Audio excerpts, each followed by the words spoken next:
Boating બંધ કરવાના નિર્ણયને લઈને વિરોધ જોવા મળી રહ્યો છે।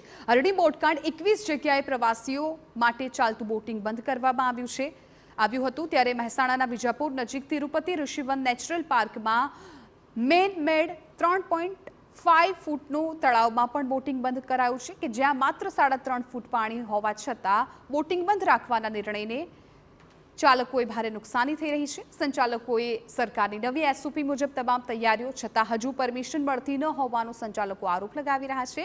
આ બોટિંગ સાથે સંકળાયેલો અનેક લોકોનો રોજગાર પણ બંધ થઈ ગયો હોવાથી ઝડપથી નિર્ણય લઈ બોટિંગની પરવાનગી આપવા સંચાલકો માંગ કરી રહ્યા છે। આ 3.5 ફૂટનું અમારું તળાવ બનાવેલું છે, મેન મેડ તળાવ છે। આમાં કોઈ બૂટ ઊંધી પડે તો પણ કોઈ ડૂબે એમ નથી। નાના બાળકોને ધ્યાનમાં રાખીને જ અમારા સાહેબે તળાવ બનાવેલું છે। પણ હજી સરકારમાં અમારે બધાના રોજીરોટી જતી રહેલી છે। ગુજરાતમાં 21 સ્થળ ઉપરથી ઓછામાં ઓછા 1500 માણસોની રોજીરોટી જતી રહી। આ ધ્યાનમાં રાખીને સરકારે આનું જલ્દીથી